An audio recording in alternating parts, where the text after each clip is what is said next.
मी तर सृजनांच्या रक्षणासाठी लेखी बाळींच्या आत्मतेजाला जागृत करण्यासाठी अवतरलेली साक्षात सौदामिनी, स्वराज्याच्या स्थापनेसाठी प्रगटलेली शहाजीराजे भोसले यांची राणी जिजाऊ, सिंदखेडचे पराक्रमी सरदार लखुजीराव जाधवांची सोनसळी कन्या जिजाऊ बोलते मी. शिवबाच्या प्रत्येक पराक्रमी स्वाभिमानी निर्णयाला आणि विजयश्रीला आशीर्वाद देऊन त्याला प्रेरणा देणारी आदर्श माता जिजाऊ बोलते मी. रांजाच्या पाटलाचा हातापायाचा चौरंग करायला लावणाऱ्या त्या सर्जनशील शिवबाची जिजाऊ बोलते मी. सुरतीच्या लुटीत लूट म्हणून आलेल्या त्या कल्याणच्या सुभेदारांच्या सुनेला माहेर वसील म्हणून तिला तोळी बांगडीचा आहेर करून तिच्या घरी सन्मानाने परत पाठवणाऱ्या त्या पाठीराख्या विश्वबंधू शिवबाची जिजाऊ बोलते मी. शिवबा, शिवबा, शिवबा कुठे आहात तुम्ही? हो, पाचाडच्या समाधीतून पुन्हा एकदा द्वेषाने खडबडून जागी झालेली तुमचीच वीर माता, तुमची आई शिवबा जिजाऊ आली आहे रे. का आलो तुम्ही? आज आमच्या रक्ताचा थेंबान थेंब पेटून उठलाय. लेखी बाळींच्या लेखी बाळींच्या अब्रूची पायमल्ली होताना आम्हाला पाहत नाहीये शिवबा. आमचा अवकार आम्ही लज्जेने, शर्मेने, रागाने उभ्या जळतो आहोत. तुमच्या या माय बहिणींच्या आक्रोशामुळे तुम्हाला जाग येत नाही का? हे राज्य हिंदूंचे व्हावे हे आमचे स्वप्न आम्ही तुम्हाला दिले.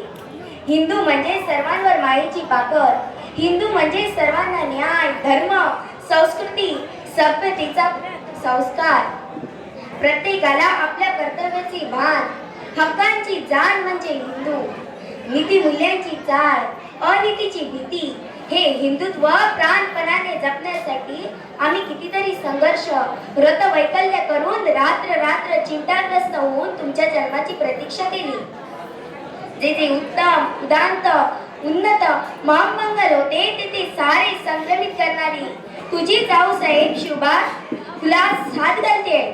उठा शिवबा, आज तुम्हाला समाधीतून जागे व्हायलाच हवे, कारण प्रसंगच बाका आहे. आता निजून भागणार नाही. आज लढाईवर नाही जायचंय, परकीयांवर घाला नाही घालायचंय, पण पुन्हा एकदा तुम्हाला न्याय तख्तावर बसण्याची गरज आहे शिवबा. आज तुम्हाला तुमची न्याय बुद्धी पणाला लावायची आहे. पाहिली ही आमच्या कमरेची तलवार, कुणासाठी, कुणाला द्यायची असेल? अरे आपल्याच लोकात अशी नराधम, पिसाट झालेली ही आणि पशु झालेली ही आपली कशी म्हणू ही आपली? खर तर याच नराधमांच्या नरडीचा घोट घ्यायला माझेच हात शिवशिवत आहे. पण माझ्या संस्कारांचे काय? माझ्या संस्कारांचे स्तंत्य पिऊन आत्मसंपुष्ट आणि सिद्ध झालेले तुम्ही आणि तुमच्या पदरी असणाऱ्या या पराक्रमी फौजेने काय करायचे? म्हणूनच आज ही आई भवानीची तलवार आम्हाला तुमच्या हाती द्यायची आहे. तुम्हाला नक्कीच माहिती आहे की सणा समारंभी भूषण म्हणून मिरवायची अथवा पूजायची नव्हे. शासन करा शिवबा, शासन करा. त्या अक्रूर कर्मी नराधमी राक्षसांना शासन करा. कळू दे त्यांना की आया बहिणीच्या वाटेला गेल्यावर काय होतं ते. अंगाची लाही होते शिवबा. आज आमच्या ओल्या देहाला संतापाने आग लागली आहे. आमचं अंग शर्मेने थरथरतंय. स्त्रीच्या आत्मसन्मानाची पायमल्ली होताना आम्हाला पावत नाही आहे शिवबा. रामकृष्णासारखा वारसा सांगणारा आज तुझ्यानंतर एकही पुरुष दिसत नाहीये. अरे दर पिढीला माझा आणि माझ्या लेकराचाच आदर्श कशाला हवा? काय करता मग माय लेकरांचे आदर्श घेऊन? आमचे पुते चौकात चौकात उभे करून जयंत्या, पुण्यतिथ्या साजऱ्या करण्यासाठी जत्या जत्याने गोळा होता. आरडाओरडा करून भाषणे देता, घोषणा देता. समाजवादाबद्दलचा तुटक, भावनाशून्य भाव तिथे झटकून घरी निघून जातो. अरे माझ्या लेकरांनो, माझ्या आया बहिणींनो, हे पाहून आम्हा माता पुत्रांना रडू येत रे. काहीच बरे होत नाही हे पाहून आमचे कष्ट वाया गेले. नका रे आमच्या कष्टांना नुसतं सणा समारंभाचं रूप देऊ. त्यापेक्षा खंबीर आत्मनिष्ठ व्हा. चरित्र आणि चारित्र्य याचे भान असू द्या. आम्ही नव्हे का आमच्या दुर्दम्य इच्छाशक्तीने शिवबांना रामकृष्ण भीम अर्जुनाच्या गोष्टी सांगून घडवले? भोसल्यांच्या घरी हत्ती चालत होते. लक्ष्मी सारखे नटून थटून मिरवणे आम्हाला सहज शक्य होते.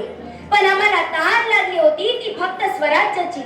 दुसऱ्या कोणत्याही मृगजळाने आमची तहान भागणार नव्हती. म्हणूनच हे स्वप्न उरी बाळगून आम्ही शिवबांना घडवले. आज तुमच्या स्मरणात असलेली जिजाऊ आम्हाला मुळीच चालणार नाही, तर तुमच्या आचरणात आणलेली जिजाऊ आम्हाला हवी आहे. तुमच्या प्रत्येकाच्या पोटी माझ्या शिवबाची शक्ती प्रस्फुरित झालेली हवी आहे. लक्षात ठेवा, एक स्त्री समस्त विश्वाचा बचाव करू शकते. हे सांगण्यासाठी आज आम्ही जिजाऊ प्रत्यक्ष अवतरलो आहोत. जेव्हा पुत्र राजयोगी जन्मतो तेव्हा जिजामाता राजमाता होतात. जेव्हा भक्त बलवान होतो तेव्हा आई भवानी पाठीशी उभी राहते. आणि जेव्हा इरादा पक्का होतो तेव्हा वाघ नकांनाही खून चढतो.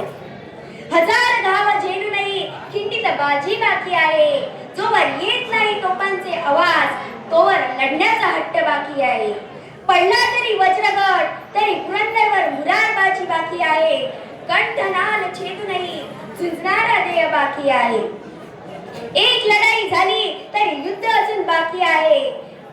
जरी पराभव झाला क्षणभर तरी लढण्याची जिद्द बाकी आहे. जगदंब जगदंब जगदंब.